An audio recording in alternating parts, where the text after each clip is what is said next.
Bom, graça e paz do Senhor Jesus, amém?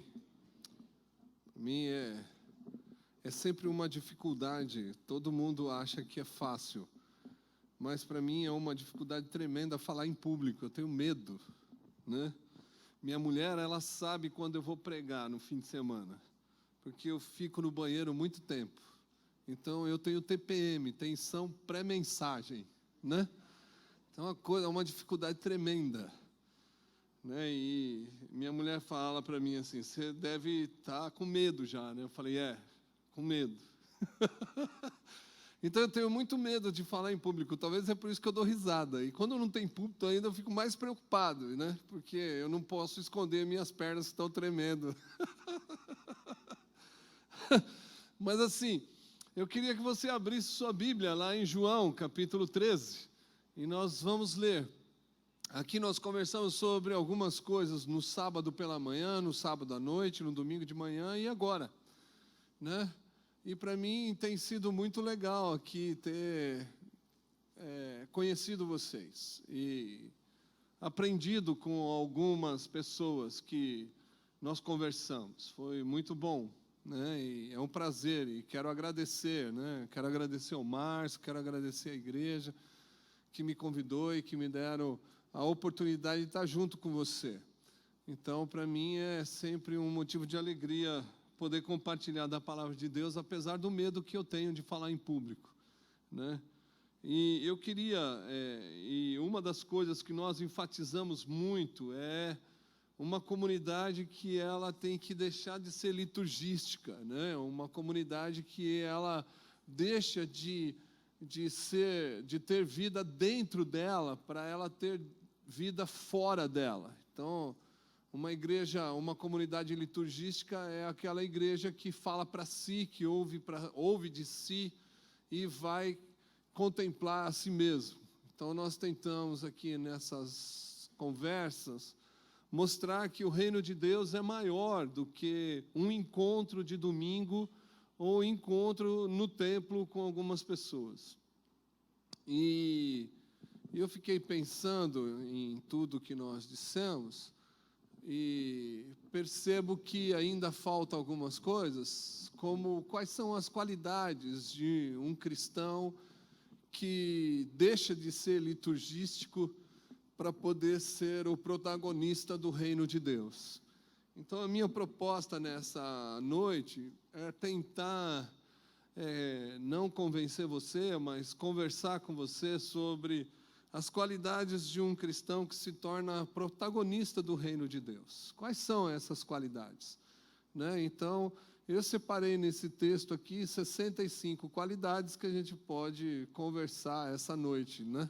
Com você. Mas tem um pastor que escreveu um livro, Mission Dei, né? Mission Dei, é um alemão chamado Johannes Clement. E ele disse que ele estava pastoreando uma igreja muito tempo atrás, e chegou um momento na semana que ele lutou muito para preparar uma mensagem e nada saiu durante a semana toda.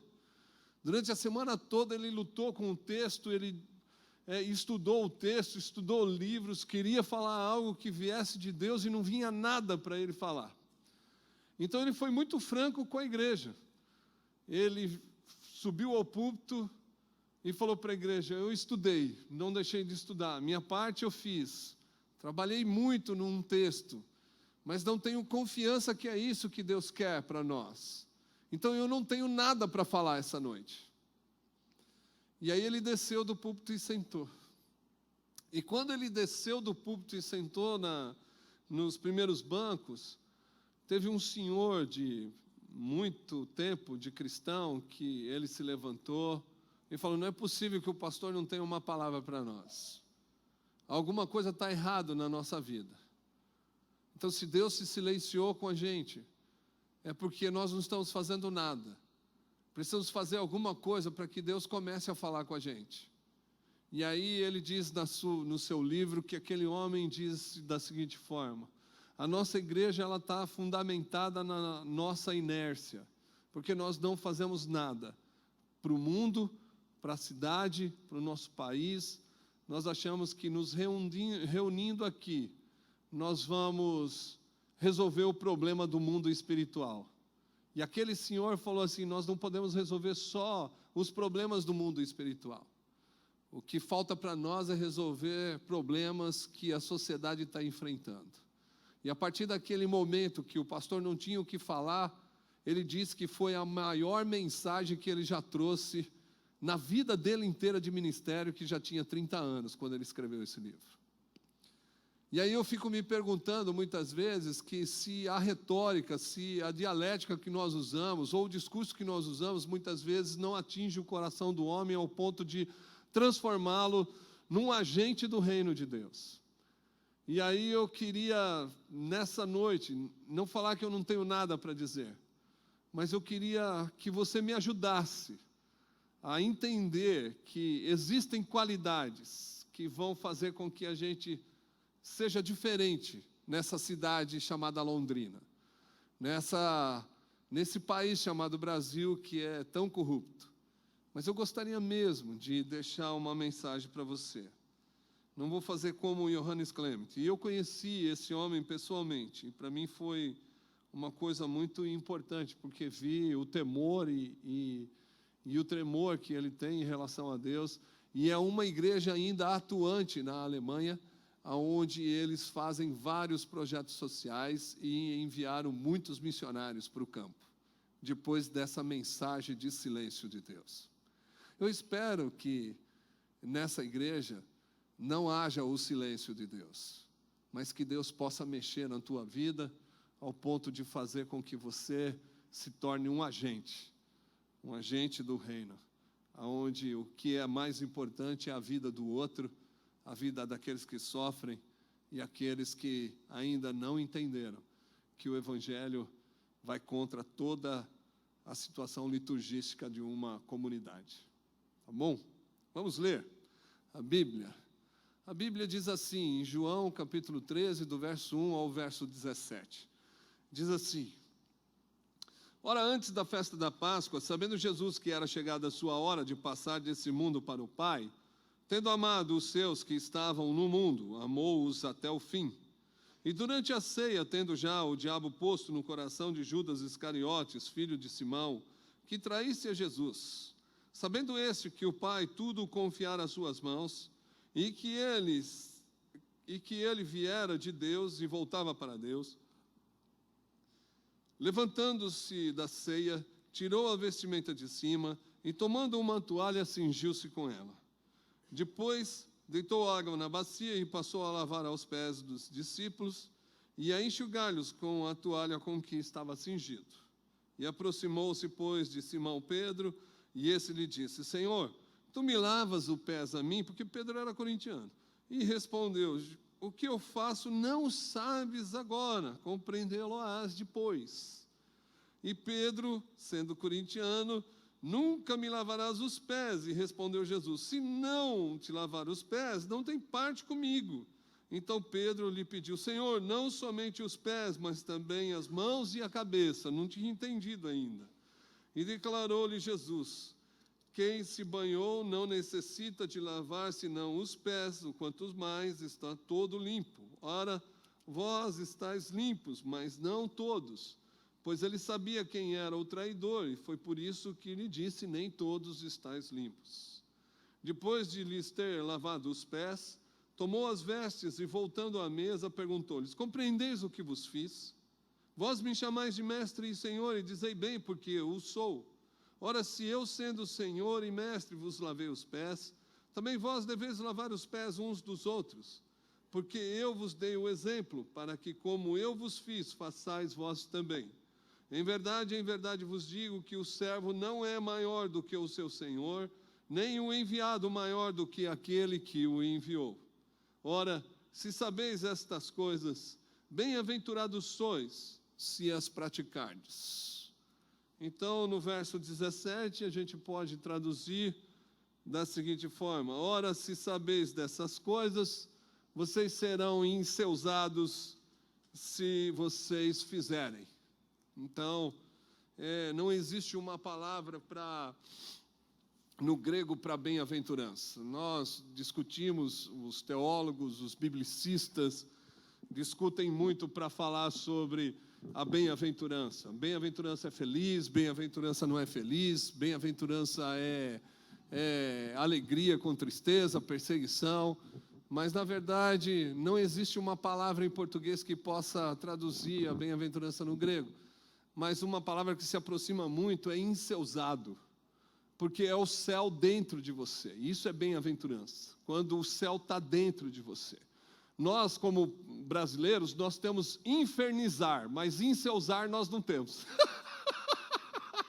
Você já percebeu isso? Infernizar nós temos, mas enseusar não. Então eu acho que é um verbo que a gente pode usar. Antes de você falar assim, vamos infernizar essa pessoa, não, vamos enseusar ela. E como que a gente enceusa uma pessoa, né? Ou seja, como que a gente coloca o céu dentro dela, né? Então Jesus fala que para a gente poder ter o céu dentro da gente, a gente tem que praticar algumas coisas. E essas são as coisas que eu gostaria de dizer nessa noite para você. Mas nessa história tem muitas coisas que nós temos que aprender dentro do texto que a Bíblia não mostra. Primeira coisa delas, que é a festa da Páscoa, quando era um rabi que ia fazer a festa da Páscoa em alguma sala qualquer, existia ali as portas e as janelas deveriam de estar abertas na sala. Então, a multidão que seguia esse rabi, ele deveria de ficar do lado de fora. E só os convidados, ou seja, só os discípulos, só aqueles que eram próximos, os alunos, poderiam entrar para poder ceiar a Páscoa no primeiro século. E as janelas e as portas ficavam abertas para que a multidão pudesse ver o que o rabi ia ensinar. Então não era só os discípulos que estavam aprendendo, mas a multidão que estava do lado de fora estava aprendendo. As janelas e as portas eram obrigatoriamente estar abertas. Uma outra coisa que acontecia nessa sala é que nessa sala tinha um escravo, e esse escravo era um escravo inútil, era um escravo que não tinha nada. E se você quiser entender mais um pouco, tem um livro chamado Mensagem e o Reino, né, é da editora Loyola. Então tem dois autores, uma mulher e um homem, que relata esse contexto todo de uma Páscoa. Então você pode adquirir esse livro para poder estudar, se você assim quiser, né? Então aí, essa situação, tinha um escravo inútil. E o que é inutilidade? Inutilidade é o escravo não podia fazer nada a não ser lavar o pé. Então, a posição desse escravo era ficar na sala, esperando os convidados chegarem, ou o dono da casa chegar, para lavar o pé daqueles que iam chegar. Por que tinha que lavar o pé daqueles que iam chegar? Imagina você, não existia um transporte público ainda em Israel. A maioria das pessoas andavam a pé, então eles eram itinerantes, caminhavam demais. E como é festa da Páscoa, tinha uma migração de uma multidão que vinha para receber o perdão dos pecados dentro do templo, onde o sumo sacerdote entraria e mataria o cordeiro. Então, quando as pessoas estão caminhando, além de não ter transporte público, não tinha banheiro público. Então você imagina onde eles faziam as necessidades, né? As necessidades eram feitas à beira do caminho. Então, a necessidade fisiológica deles era feita à beira do caminho. E tem gente que está andando, não está desapercebido, ele vai pisar numa coisa dura que no meio é mole. E como não tem tênis, né? Então, aquele negócio que faz... entra no meio dos dedos. E aí vai ficar fedido, né? Então, vai ser um fedor muito grande. Então, para você ceiar, né, fedorento, não dá.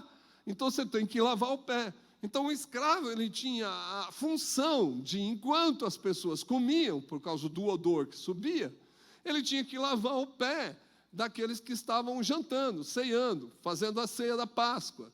Mas naquele dia, né, aqui a Bíblia não diz, mas talvez o dono dessa sala que foi emprestada, né, se você for ler todos os textos do Evangelho, você vai ver que a sala foi emprestada. O dono já tinha dado folga para o escravo, e talvez o escravo estava no McDonald's de Jerusalém comendo um lanchinho. E ele não estava lá. E aí, quando todos chegaram, perceberam que não tinha ninguém para lavar o pé, só tinha a bacia, só tinha a água, só tinha a toalha, estava lá pendurado, tudo bonitinho, pronto para lavar o pé. E E aí os discípulos de Jesus sentam na mesa, e a mesa não é uma mesa como a nossa da sala, que a gente senta e todo mundo senta em volta da mesa. Não, era uma mesa em U, onde o rabi sentava no meio, mas sentava no calcanhar, e por isso os escravos sempre lavavam os pés nas costas das pessoas, porque eles sentavam no calcanhar. E aí o rabi, ele ia receber a lavagem dos pés. E todas as pessoas, alguns sentavam sobre os calcanhares, outros deitavam sobre os ombros. Você pode ver isso nas pinturas, né? E isso você pode perceber. Então, não tinha ninguém para lavar o pé. Imagina, 12, 13 homens dentro de uma sala, com os pés todos cheios de necessidades fisiológicas de alguém. Ou de animais, o fedor que estava. Então, imagina os discípulos falando assim, bom, quem que vai lavar o pé de quem agora? Porque o escravo não está aqui. Eu acredito que teve um toque da seguinte forma, Pedrão olhou para João e falou assim, João, o negócio é o seguinte, cara, descola aí do peito de Jesus e vai lavar o nosso pé. Aí o Tiago devia de estar falando assim, pô, mas não, vamos fazer uma assembleia para ver quem que vai lavar o pé, né?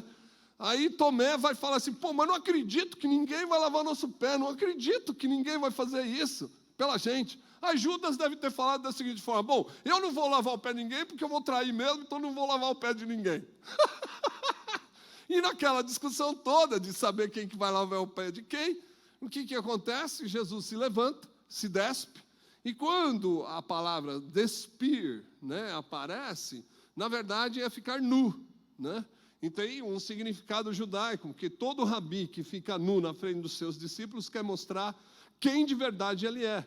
Então ele está mostrando sua fraqueza, a sua humanidade. Então quando o rabi quer mostrar quem ele é de verdade, ele fica nu. No primeiro século era um costume, né, disso. Então Jesus se despe, não tem aquela fralda geriátrica que você vê nas pinturas por aí, amarradinho, sabe? Ele ficou peladão mesmo. Né? E lá ele mostra quem ele é, ele mostra a sua humanidade, ele mostra a sua fraqueza, ele mostra quem ele é, o homem, né? E aí ele vai, pega a toalha, pega a bacia e vai lavar o pé dos discípulos. E quando chega em Pedro, o que acontece? Aquela guerra. Pedrão, me dá o pé aí que eu vou fazer uma podologia. Imagina, pezinho de homem que não tem sapato, é 47, 48, né? O pé de homens de primeiro século não era pequeno, eram pés grandes, né? Então Jesus teve que fazer uma podologia no pé de todo mundo, né? Passar a escovinha, lixar o calcanhar, tirar todas as coisas erradas e lavar o pé. E aí Jesus se veste de novo, volta para o meio da mesa e fala, entenderam o que eu vos fiz? E os discípulos ficaram olhando, não entendi nada. Então a gente descobre aqui que todos os discípulos eram corintianos, ninguém entendeu nada, né? Essa é a primeira coisa que a gente tem que falar numa pregação, né? E aí, Jesus ele fala, bom, se vocês não entenderam, eu quero que vocês comecem a fazer isso para serem enceusados, para serem bem-aventurados.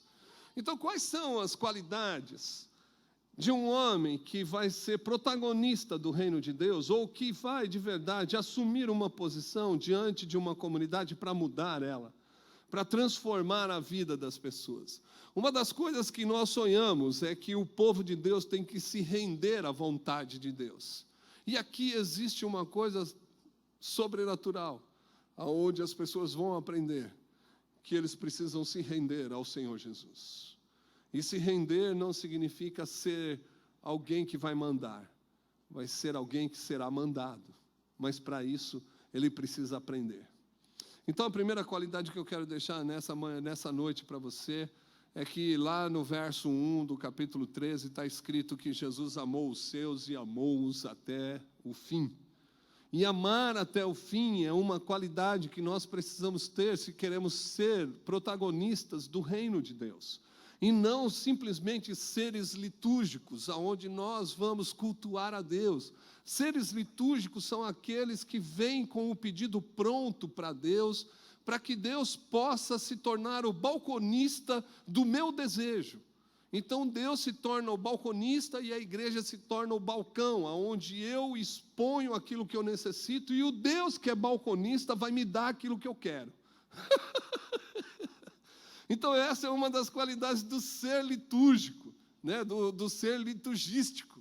Mas o cara que é protagonista do reino de Deus, ele não vem para pedir, ele vem para amar. E amar é uma exigência do Novo Testamento e também de toda a Bíblia. Porque amar não significa só um sentimento, significa uma ação de verdade em prol do outro. E amar, no meu pensamento, quando eu leio a Bíblia, me parece que amar é dar o direito da pessoa não me amar. Quando eu dou o direito da pessoa não me amar, eu estou amando.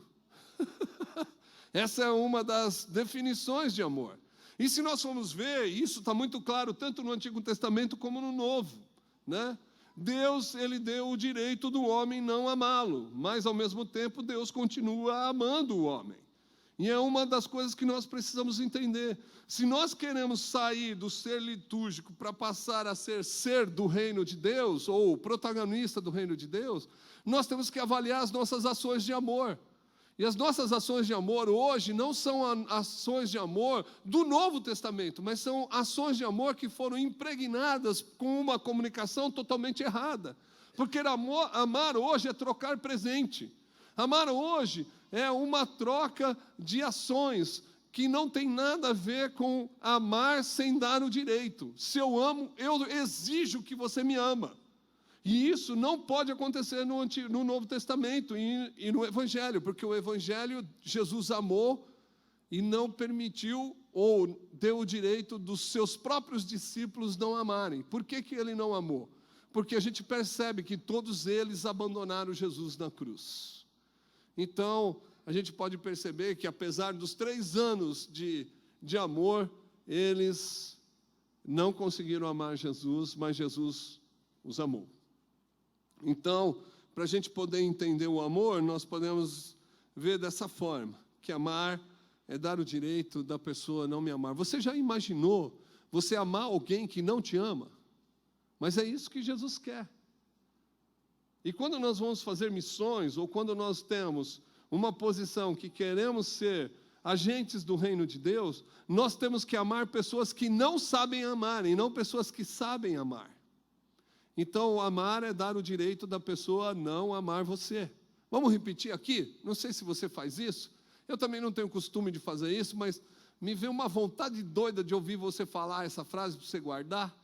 Pode ser. Amar é... Não, você é presbiteriano mesmo? Tem assim o tal do uníssimo, né?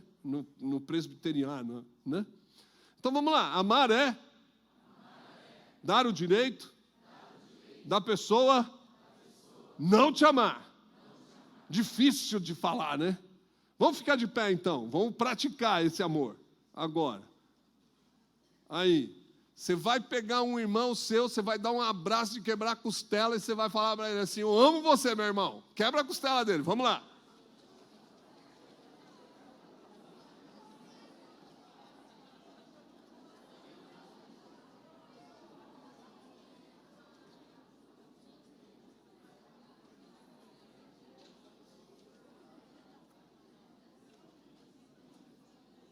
Aí, beleza.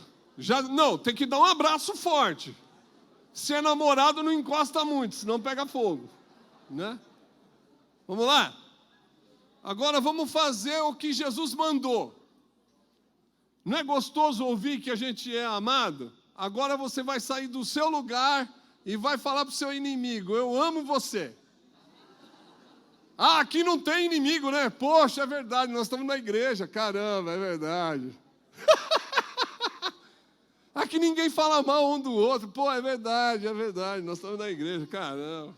Aqui não tem inimigo na hora da reunião também, do presbitério. Pô, é verdade. É só em São Paulo que acontece esse negócio. Aqui não. Mas pode sentar. Mas olha o que a Bíblia diz sobre amor.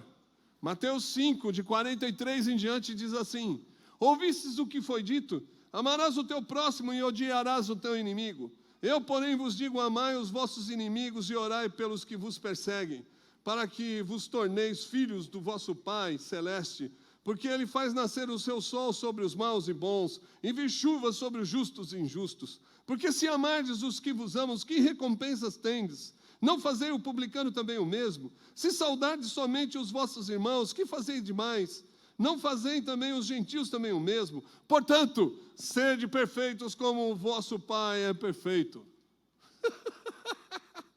Parece que tem uma ordem aqui totalmente diferente daquilo que nós aprendemos. Porque Jesus está falando que a gente tem que amar e orar por aqueles que nos perseguem e nos odeiam. O que significa esse negócio? Como que nós vamos amar pessoas que nos odeiam? Esse é o Evangelho. O protagonista do reino de Deus veio para quebrar a violência. E a violência só termina quando a vingança termina. E a vingança só existe quando existe um inimigo. E o inimigo tem que ser amado para terminar com a vingança. E se a vingança termina, a violência termina, terminando a vingança e a violência, o amor prevalece. E aí você dá o direito da pessoa não gostar de você. É interessante essa situação. Mas permitam-me dar um exemplo da nossa missão, que aconteceu há um tempo atrás. Tinha um missionário que ele induziu, não, mas influenciou um advogado. E esse advogado, ele se apaixonou pelo missionário. E esse cara fez algo sensacional com o advogado. Ele foi tirando o advogado do escritório dele e trazendo para a missão, envolveu ele de uma forma que ele se tornou um missionário advogado. Então ele trabalhava mais para a missão do que para ele. E aí chegou um momento nessa missão que esse missionário pediu demissão da onde ele trabalhava. E aí esse advogado ficou com ódio desse missionário, porque ele estava lá envolvido na missão por causa desse missionário, por ver o amor que o missionário tinha aos marginalizados, aos problemáticos da sociedade. E ele falou, não é possível, você vai me deixar aqui, você vai embora, eu te odeio, não sei o quê, você me influenciou, e agora, o que eu vou fazer? E ele falou assim, vou meter a boca em você aonde eu for, vou falar mal de você aonde eu for. Falei, cara, né, a missão terminou para mim, eu vou para um outro lugar, não posso ficar aqui mais. E aí ele começou a falar mal desse missionário em todos os lugares que ele ia. E aí chegou um momento nessa caminhada de falar mal, eu sei que você não fala mal de ninguém, eu só estou dando um exemplo, né? E aí esse missionário ficou sabendo que o advogado estava passando por um problema de ter que transplantar um rim. Ele precisava de um rim.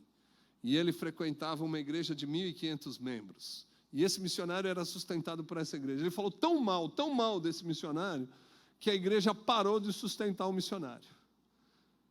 E aí o missionário, ele pegou o telefone, sabendo do problema que esse advogado tinha, e ele ligou e falou assim, e aí, cara, estou ligando para saber como que você está, porque eu estou sabendo que você está precisando de um rim. Aí eu falei, por que você está me ligando? Só para falar que eu estou ferrado? Tá. Aí o missionário, não, eu só estou te ligando porque eu tenho 2, eu posso te dar 1. E naquela hora surgiu um silêncio do outro lado do microfone, do telefone. E aí, no mesmo momento do silêncio, houve também um choro. O cara começou a chorar. E ele não sabia o que fazer. Ele falou, como? Eu falei tanto mal de você. Eu sou membro de uma igreja de 1.500 membros. Ninguém teve condições de querer me dar um rim, nem coragem de ter. Você que eu odeio, você vem me falar que vai me dar um rim. Aí o missionário falou, você pode me odiar, mas eu admiro e amo você. Não quero que você morra. Porque nós viemos para dar vida. Nós não viemos para dar morte. E violência e vingança só gera morte.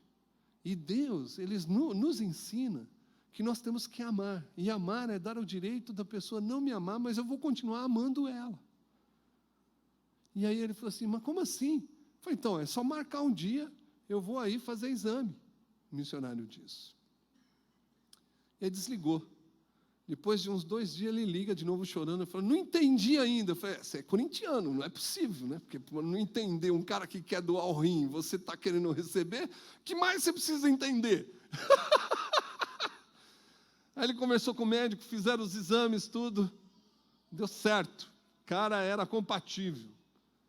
E aí esse homem fez uma festa na casa dele, chamou o missionário, levou ele para dentro da casa, fizeram festa com a família, tudo. E uma das coisas mais interessantes que uma ação reversa à violência faz com que a amizade volte.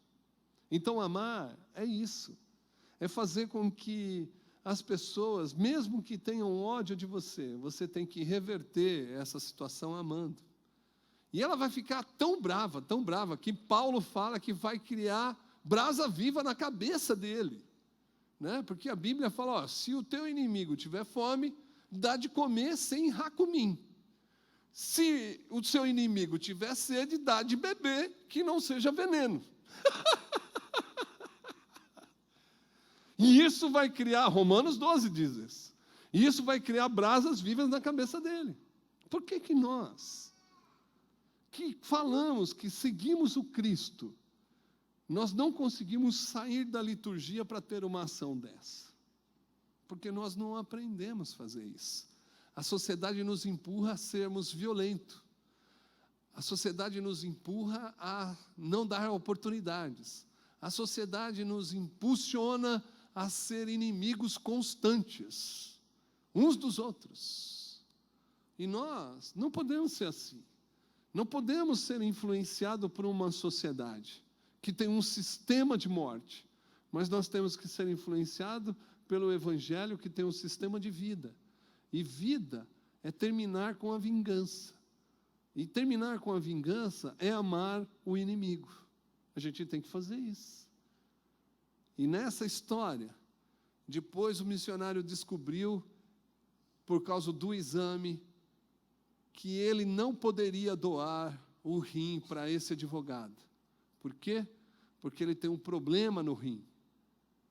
E por causa do problema no rim que ele tem, ele não pode abrir, porque senão ele vem a falecer. Ele está prestes a explodir. E uma das coisas interessantes que aconteceu é que depois esse homem se tornou mais feliz ainda, porque Deus usou ele, por causa da enfermidade dele, para cuidar do missionário que estava prestes a morrer. O médico desse advogado começou a cuidar do missionário. O médico desse advogado ficou impressionado com a dedicação do missionário e quis conhecer a igreja do advogado.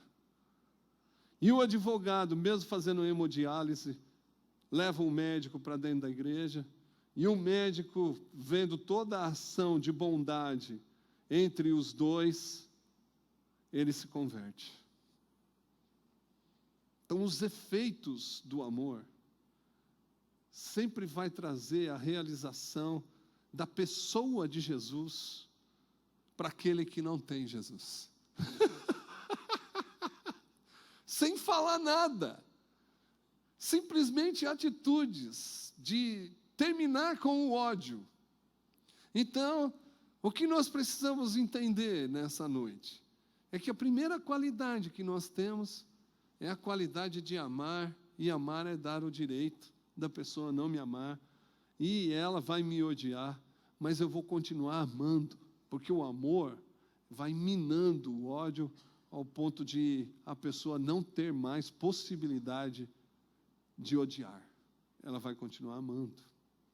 E isso é maravilhoso na vida do Evangelho, na vida daqueles que querem seguir Jesus. É maravilhoso quando nós aplicamos isso. Você imagina se nós aplicássemos isso nos casamentos que estão falindo? Quantos casamentos seriam salvos se o marido desse a oportunidade da mulher não gostar tanto dele assim? E se ela também desse a oportunidade dele não gostar dela, mas ela continuar amando e dando mais uma oportunidade para ele viver? Imagina quantos casamentos seriam salvos por causa disso. Quantas relações de filhos com pais seriam salvos. Quantos relacionamentos de comunidades ou de cristãos que já não aparecem mais porque estão amargurados, tristes, odiando a comunidade. Se nós fôssemos ter uma atitude de amor, o que seria desse homem e dessa mulher que abandonaram a fé? Nós poderíamos ter uma diferença muito grande na vida. Mas essa é só a primeira das 65 que eu queria falar nessa noite. Então, o que eu percebo aqui é que o amor é o eixo principal da gente se transformar em seres litúrgicos para passar a ser protagonista do reino de Deus. Porque o reino de Deus não é vingança.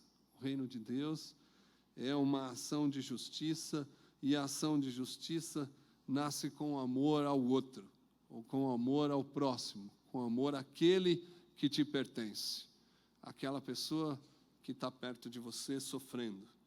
Então, mesmo que ele odiar a Deus, nós vamos amá-lo, porque assim ele vai perceber que ele pode ser amado por Deus também. Nós só vamos experimentar o amor de Deus quando alguém nos amar como Deus nos ama. E isso é importante para todos nós e para as pessoas que estão fora nessa cidade perdido, como nós estamos vendo. A segunda possibilidade de você se transformar num ser litúrgico para um protagonista do reino de Deus, eu quero dizer aqui, é que o exemplo de Jesus é maior. Porque uma das coisas que acontece nesse texto é que Jesus ele desce as escadas da autoridade para se transformar em servo inútil. E é uma das coisas que nós temos que entender. Jesus, João fala que ele tem toda a autoridade no céu e na terra, mas Jesus se posiciona como servo, e esse servo ainda inútil que ele é. Mas ele tem uma possibilidade, porque enquanto os homens querem se tornar deuses, o nosso Deus que encarnou quis se tornar homem. Tem muitos homens, e esses homens são seres litúrgicos, porque eles só sabem administrar o ritual de uma comunidade chamada igreja. Mas os homens que descem as escadas, eles se tornam protagonistas do reino de Deus, porque ele vai se igualar ao pior da sociedade, que é o escravo e o pobre. Não sei quantos aqui sabem, mas o pobre era tão ridicularizado na época de Jesus, que era vergonha ter amigo pobre. Você imagina?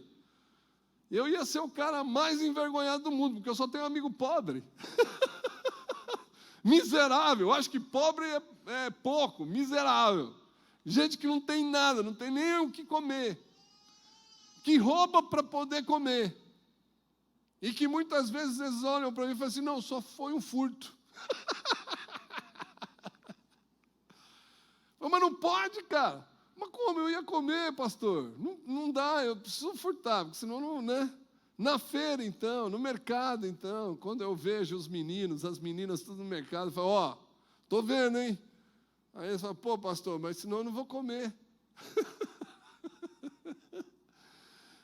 Então nós vemos que Jesus, ele desce nas escadas e se personaliza em escravo, e é isso que os homens não entendem. É isso que os discípulos não entendem, é isso que a multidão não entende, que está do lado de fora. Como um mestre, como um rabi, como um professor, pode descer tanto ao ponto de lavar pé de pessoas imundas, de pessoas sujas. E Jesus ainda se despe para mostrar quem ele é. No meio da multidão, como que isso pode acontecer? Os homens estão cada vez mais subindo, querendo ser mais Deus do que o próprio Deus. Mas o nosso Deus desce para ser homem, mas os homens querem ser deuses. Você já viu aquele cara que quer ser chamado de pastor por toda a causa? Logo, logo ele vai querer ser bispo. Depois de 2 anos ele vai ser apóstolo, a mulher apostila e os filhos livretos. De tanta autoridade que ele quer ter. Ganância. A ganância de querer ser alguém diante de um público religioso. Não tem nada a ver com o evangelho. Diante de um público religioso nós temos que descer as escadas e não subir as escadas. Nós queremos servir pessoas, lavar os pés delas, tocar nelas. É isso que Deus veio fazer. E muitas vezes nós, por darmos uma oferta, um dízimo, alguma coisa, nós nos damos o direito de mandar. Não tem jeito. Jesus, ele tem um exemplo claro. Quer deixar de ser liturgístico e passar a ser protagonista do reino, você tem que descer as escadas, meu amigo. Não é só o faxineiro que vai lavar banheiro, eu também vou.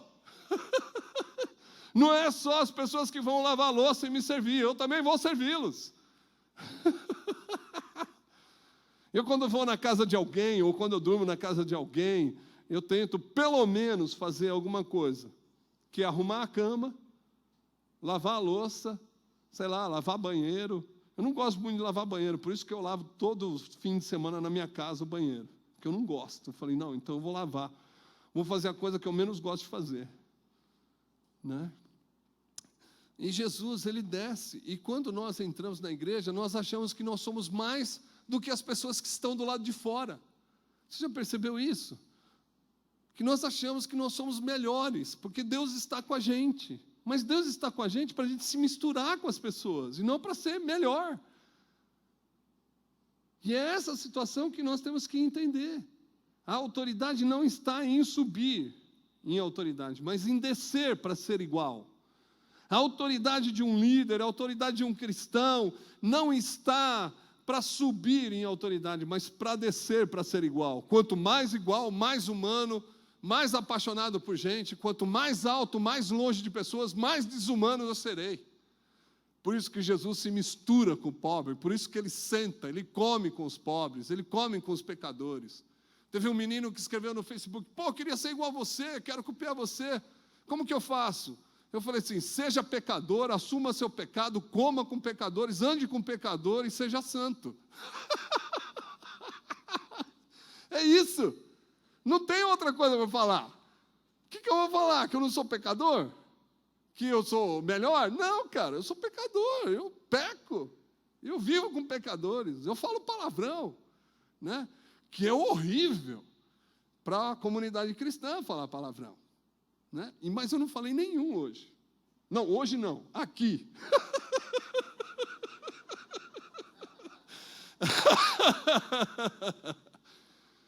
Mas eu sou pecador, o que eu posso fazer? Agora, o que me santifica é quando eu estou perto das pessoas e eu posso transformá-las. É essa santificação que Jesus faz. Não é uma santificação de se separar, mas é uma santificação de ficar próximo para que o outro seja santo, para que eu transforme ele da forma que Deus quer. E se eu só posso transformar quando eu sou igual a eles. Jesus está fazendo isso para quê? Para que os homens se rendam na sua autoridade, para que eles deixem de ser homens achando que a ganância de ser alguém com autoridade e com todo o poder vai trazer pessoas para ele mandar, ordenar, escravizar. Jesus está chamando, quando lava os pés dos discípulos, para que os homens se rendam, para que os homens se abaixem. Se Deus se curvou, por que o homem não pode se curvar ao outro homem? É isso. A qualidade que Deus tem aqui é a qualidade de mostrar que Ele é fraco, e não é a qualidade de mostrar que Ele é forte. Jesus se mostrou fraco quando se colocou na posição de um servo debilitado.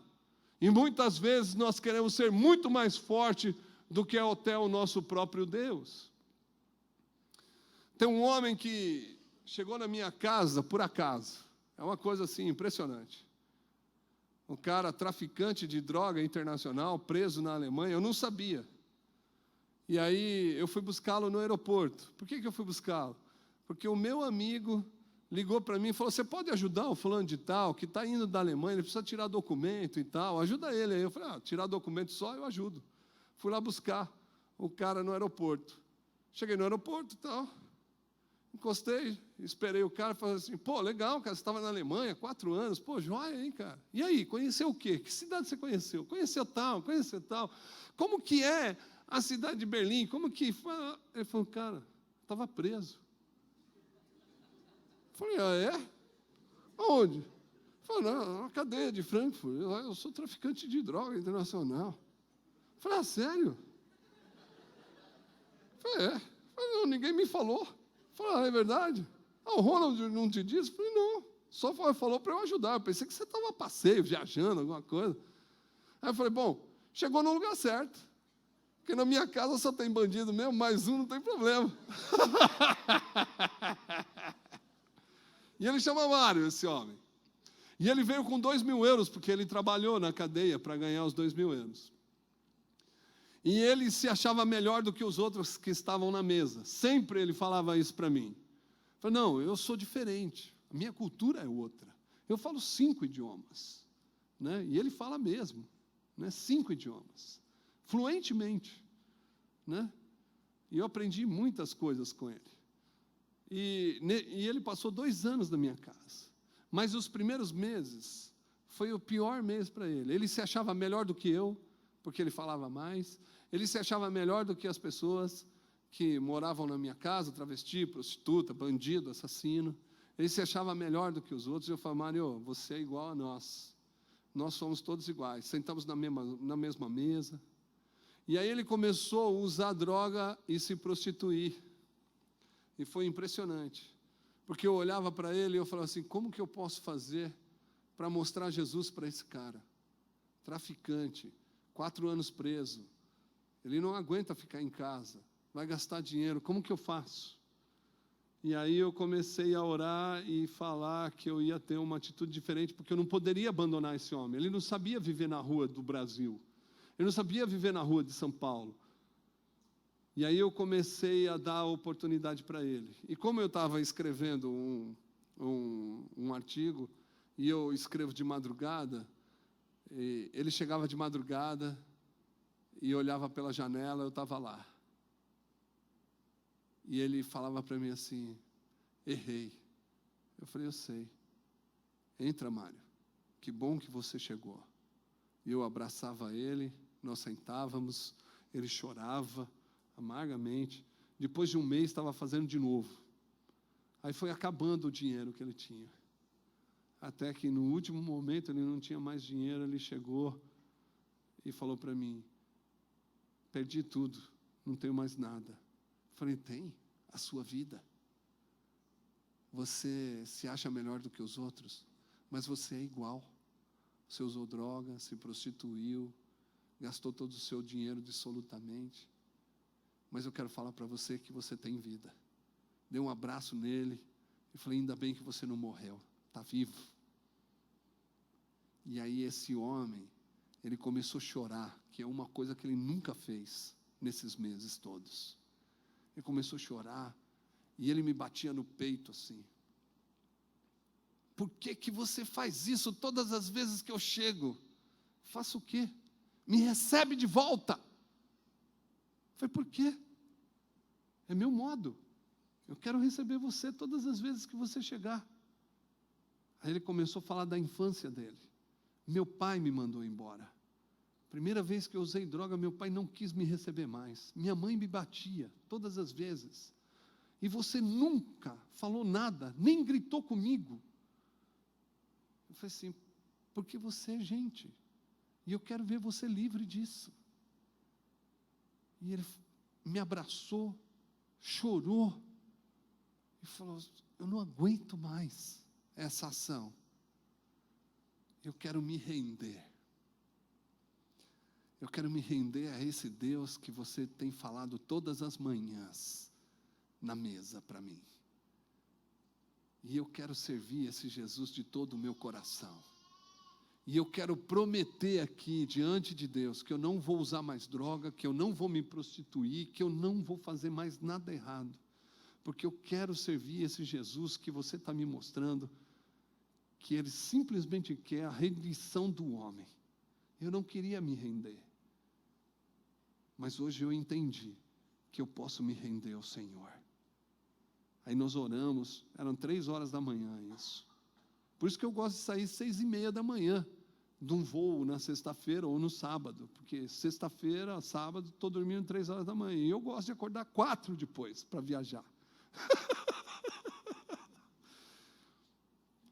E lá eu abracei esse homem, nós oramos juntos. Ele passou 2 anos comigo, trabalhou fora, foi professor de inglês, trabalhou numa portaria de um prédio. Depois ele voltou outro dia, que tinha perdido o pai, triste. Ele falou, cara, eu estou correndo atrás de dinheiro, eu estou correndo atrás de me estabelecer, mas não é isso que me satisfaz. O que me satisfaz é quando eu estou falando, vivendo, servindo, cuidando das pessoas. Tem um lugar para mim? Eu não quero ganhar dinheiro, eu só quero servir, porque eu aprendi que a melhor coisa que tem é lavar pé de pessoa que está suja. Eu não aguento mais trabalhar para tantas pessoas, chegar no fim do mês ter dinheiro, mas não ter nada o que fazer com ele. Eu quero servir a Deus. Eu falei, Mário, o que você quer fazer? Me ajuda. Eu quero ser missionário. E agora ele está sendo treinado pela gente para começar um ministério na cadeia. Trabalhar com os traficantes da cidade de Santo André. Está sendo treinado. Um homem que não queria se render, que achava que era melhor do que os outros, mas porque alguém lavou o pé desse homem, Deus transformou a vida dele. A rendição desse Deus fez a transformação dos seus discípulos. E muitas vezes nós não queremos nos render a nada. Quem quer ser protagonista do reino se rende ao rei desse reino. E o rei desse reino está prostrado lavando o pé de pessoas imundas. E muitas vezes nós não queremos lavar o pé de ninguém. Muitas vezes nós não queremos estar próximo de ninguém fedido. Muitas vezes nós não queremos ser diferentes. Muitas vezes nós queremos ser só diferentes, não queremos ser iguais. Mas Deus nos chama para nos render a Ele que está já prostrado. E nós muitas vezes esquecemos disso. Que o próprio Deus se dobrou ao homem, e nós muitas vezes esquecemos de nos dobrar aos homens por causa dos conceitos que temos e que achamos que somos melhores do que os outros. Não tem jeito. Deus te chamou para lavar pé, maluco. Deus não te chamou para ser cabeça. Deus te chamou para ser gente. Sabe aquele negócio? Não, Deus me chamou para ser cabeça, não ser cauda. Você virou monstro? Não, cara, você virou gente. Gente lava pé do outro, mano. Entendeu? A terceira coisa que eu tenho para dizer aqui, das 65, ou agora falta só 62, é que Jesus, ele se aproxima do pé. E quando ele se aproxima do pé das pessoas, é para que as pessoas possam se tornar iguais a ele. Porque ele fala, não, é só o pé que está sujo. O mundo toca em você. E eu vim aqui para limpá-lo. E quando Jesus diz isso, que quem não deixar ele lavar o pé não tem parte com ele, ele está falando, olha, se eu não lavar o teu pé, você não vai poder ser igual a mim. Então eu quero que você seja igual a mim, por isso que eu estou aqui, prostrado, lavando o seu pé. Não dá para lavar o pé de pé, tem que dobrar o joelho para lavar.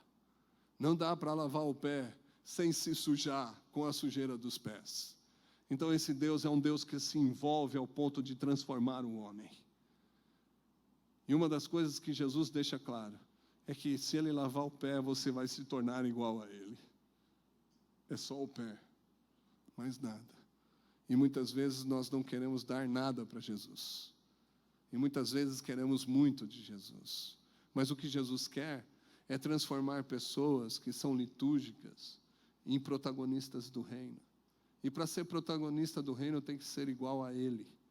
E para ser igual a Ele, não é você que vai falar que é igual. Os outros têm que dizer que você é igual a Jesus. E você se torna testemunha quando você fala daquele que mudou a sua vida. E aí eles vão mostrar, através de atitude, que eu mudei a minha vida. E por isso, o mundo pode ver que eu mudei. E a Bíblia diz que isso é uma dinâmica que vai o mundo inteiro perceber que nós somos discípulos dele, quando nós fizermos isso, quando nos dobrarmos, quando nós nos rendermos, quando nós permitimos que esse Deus tire toda a sujeira da nossa vida para que a gente possa ser igual a Ele. E isso é uma ação cotidiana do Deus que te serve e do Deus que quer ser servido por você. E é algo que nós precisamos entender. Para ser igual, a multidão precisa falar que eu sou igual a Jesus. Você já viu aquele cara que entra no trabalho, e aí as pessoas têm alguma coisa diferente nesse homem, tem alguma coisa diferente nessa mulher. E aí você vai descobrindo devagar que é bondosa, ajuda as pessoas, faz com que as pessoas se tornem mais felizes. Você tem uma coisa errada, né? Você é crente, é? Eu sou crente. Ah, que legal, já sabia. Você nem disse, mas eu já sabia. Já percebeu isso? Alguém já disse isso para você alguma vez? Se não disse, tem alguma coisa errada com você. Né? Para terminar, eu queria contar uma historinha para você, diante disso. Tem uma mulher que a gente gosta muito, e os missionários quiseram fazer um aniversário para ela. Chama Kelly. A Kelly é uma paraense, uma mulher grande, seios grandes, uma prostituta de Santo André, uma ex-prostituta de Santo André, uma mulher sensacional. Ela cuida de 2 sobrinhos hiperativos e um paraplégico e uma irmã doida, uma irmã que tem transtorno mental. E por causa do transtorno mental, ela teve os 3 filhos, diferentes, de homens diferentes. E ela cuida dessa família. E de vez em quando ela traz uma oferta para a nossa casa. Traz arroz, feijão, açúcar. E ela sempre fala, vou trazer açúcar, porque vocês gastam muito açúcar. E ela traz açúcar para a gente. É interessante. E toda vez que nós vamos no prostíbulo ou na rua onde ela estava, ela falava que os missionários eram os pastores dela. Então nós descobrimos o dia de aniversário. Vamos fazer uma festa para a Kelly. E a Kelly é tão gente boa que ela veio fugida do Pará. Por que ela veio fugida do Pará? Porque o marido dela batia nela todo dia. Eu sei que crente não bate em mulher, né? O homem, pelo menos crente, né? Pelo menos é o que eu acho. Aqui em Londrina, lá em São Paulo não, lá eles batem, né? E então o homem batia direto na mulher, bebia, ia dormir. Ela comprou uma passagem, arrumou a mala e esperou o marido. O marido bateu nela, bebeu, deitou. A hora que deitou, ela pegou o facão, cortou o pênis dele, jogou fora e fugiu. Mas ela é gente boa. Gente da melhor espécie, essa mulher. Né? Mas ela é mesmo. Né? Ela é bipolar, mas ela é gente boa. Né? E aí nós saímos no mercado para comprar as coisas, todos os missionários felizes que nós íamos fazer uma festa. Nós íamos encontrar aquela, e aí a gente encontrou uma multidão dentro do mercado. Travesti, prostituta, bandido, assassino, todo mundo comprando. Aí chamamos todo mundo no meio do supermercado. E aí, vocês vão fazer o quê? Que negócio é esse? Nunca vi tanta gente no mercado. Não, nós vamos fazer uma festa para a Kelly. A Kelly está fazendo aniversário. Pô, nós também estamos aqui, vamos juntar tudo e tal. Aí você fala, que legal, vamos juntar então, vamos comprar as coisas. Então, eu falei, então, vamos fazer o seguinte, eu pago uma parte, vocês pagam outra. Ah, beleza, vamos pegando. Aí nós fomos pegando. Eu sei que eu paguei minha parte, eu não sei se eles pagaram a deles. Porque eu não vi eles passando no mercado. Mas aí cheguei, saí fora, todo mundo de sacolinha e tal, né, feliz da vida que nós vamos fazer. Para mim, eu ia fazer no prostíbulo, onde ela trabalhava. Aí cheguei lá, falei, e aí, nós vamos fazer aonde? Ei, pastor, você não vai gostar. Onde nós fazemos? Isso aqui que é do outro lado da rua, tem um estacionamento, um lava rápido, que a gente usa, o dono nem sabe, porque a gente monta toda a festa, tal, ele acha que fecha o cadeado, mas não fecha, fica aberto, né? Mas nós vamos fazer lá, porque vai vir muita gente e tal, então a gente quer fazer lá. Eu falei, poxa, cara, e agora? Aí eu fiquei pensando, pastor, bandido, abriu, invadiu, preso, não sei o quê, né? Imagina a história no jornal. Eu falei, quer saber uma coisa? Mais uma história, não tem problema, vamos lá. Aí abriu o portão, nós fizemos toda umas bandeirinhas, colocamos bexiga, ficou bonito pra caramba o Lava Rápido, né? Aí acendemos a churrasqueira, começamos a fazer a carne, aí o pessoal foi lá buscar a Kelly. E quem foi buscar foi um travesti, que ele não estava com muita saia. Tem a saia, a mini saia e a pra que saia, né? Então tem aquela coisa de pra que saia. E não sei se você sabe, mas os travestis têm uma calcinha diferente, né? Uma lingerie diferente do homem. da mulher, porque o órgão genital, a lingerie segura para trás, né, para o travesti. E ele estava lá, todo feliz, né, comprar a saia dele, foi buscar a Kelly. E aí nós começamos a cantar parabéns, e como os crentes estavam lá, junto com a gente e tal, não, vamos orar pela Kelly, todo mundo orando, aí vamos dar a mão, todo mundo deu a mão, cada um falou uma coisa para a Kelly, aí todo mundo foi orando, e aí, eu não consigo entender até hoje, mas caiu uma choradeira dentro daquele estabelecimento, todo mundo chorando, né? E a calcinha daquele travesti quebrou, e quando quebrou, imagina o que aconteceu, né? Então aí ele tentando segurar, esconder, mas chorando também, aquela coisa louca assim, todo desesperado, né? Todo mundo, né? E a gente orando, e aí o que aconteceu? Todo mundo depois, os bandidos, as prostitutas, os travestis, vieram conversar com os missionários. Se tornou um lugar de aconselhamento, de abandono, pessoas falando que já foram crentes e tudo, dentro de um lugar invadido, né? E Deus lá. E eu fico perguntando, pô, mas Deus está aqui, mano, olha aí os caras tudo querendo andar com Jesus aqui. E aí chegou na hora do bolo, a Kelly cortou o bolo, pôs o bolo no pedacinho do prato, pôs o garfo, falou, gente, eu quero falar um negócio. Aí todo mundo naquele silêncio, depois da oração, ela falou assim, eu quero dar esse pedaço de bolo para uma pessoa que eu achava que ela não me amava. Eu achava que ela nunca ia investir na minha vida. Eu achava que ela não poderia me amar porque eu sou uma prostituta. Eu achava sempre que eu estava errado quando eu falava alguma coisa para ela e ela não me dizia nada. Mas hoje eu estou aprendendo com um pedaço de bolo na mão. Hoje eu estou aprendendo que essa pessoa me ama. Essa pessoa está mudando a minha vida. Eu quero falar para vocês que, por causa dela, um dia eu vou abandonar a prostituição. Porque eu nunca fui amada da forma que essa pessoa está me amando. E aí ela falou da seguinte forma, essa pessoa é a pessoa de Jesus, que está mudando a minha vida. E eu quero falar para você isso, que eu vou mudar de vida. E ela virou para um dos missionários e falou assim, eu não consigo ver Jesus. Ele nunca apareceu para mim.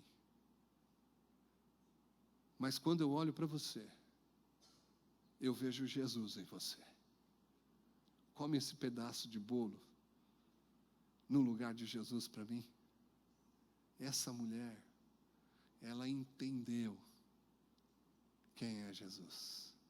E aquele missionário falou assim, Kelly, não posso comer esse bolo sozinho, porque eu também vejo Jesus em você. Um missionário vendo Jesus numa prostituta, uma prostituta vendo Jesus num missionário. Os dois comeram um bolo. E aí acabou a festa, limpamos a garagem, deixamos tudo arrumado, fomos embora, chegamos em casa felizes com as declarações dessa Kelly que a gente tanto gosta. Depois de 2 meses dessa festa, essa mulher faz um curso de depilação de cachorro, de pet, e vai trabalhar num pet shop. Hoje, ela trabalha num pet shop, ela ganha R$2.000 por mês, e largou e abandonou a prostituição. O se dobrar aos sujos e imundos faz com que a gente se pareça com esse Jesus. E muitas vezes nós não queremos sujos nem imundos no nosso meio. Mas Jesus, Ele quer transformar esses que estão de pés sujos, imundos, fedidos, no protagonista do reino de Deus. Se um dia você se prostrar, você vai saber o que é isso. Vai ver pessoas reconhecendo Jesus em você. Ser protagonista do reino é amar e dar o direito de não ser amado. Ser protagonista do reino é descer as escadas da autoridade para se parecer com o outro e não querer se distanciar do outro. Ser protagonista do reino é se envolver com os imundos e sujos para vê-los também serem parecidos com Jesus. O que nós queremos como igreja? Queremos ser seres litúrgicos, que temos um dia para cultuar a Deus, ou queremos transformar a nossa vida num culto verdadeiro, onde encontramos pessoas e fazemos delas aqueles que vão fazer o reino de Deus aparecer em todos e qualquer lugar da terra e aonde nós estivermos. Eu e você fomos chamados para isso. Só podemos nos render à pessoa de Jesus. E falar: Jesus, me usa, me ajuda a ser protagonista do reino de Deus. Você quer fazer essa oração comigo? Deixa de ser litúrgico só. Tenha ações para aqueles que necessitam. Cuide de pessoas que já não têm mais condições. E esse Deus vai aparecer no nosso meio. E o silêncio vai terminar. Porque nunca mais Deus vai se silenciar diante de uma plateia que tem as mãos cheias e não as mãos vazias. Vamos orar. Querido Deus, nós queremos te agradecer por esses momentos que tivemos com essa igreja. E nós queremos te pedir, Senhor, nessa noite, que o Senhor possa de verdade lavar os nossos pés, para que a gente possa se parecer contigo. E que nós possamos ter atitudes semelhantes à tua, de poder lavar os pés uns dos outros, para que todos nós possamos nos aproximar desse Deus que é tão santo, ao ponto de vivermos uma vida mais parecida com o Senhor. Que nós possamos deixar esse ser litúrgico para trás, para sermos protagonistas de um reino que muda a vida, que transforma pessoas e que faz com que essas pessoas se tornem amadas tuas também. Deus nos dá a oportunidade de cuidar de gente, ao ponto de nós percebermos que elas são mais parecidas com Jesus do que nós. No nome de Jesus. Amém. Obrigado.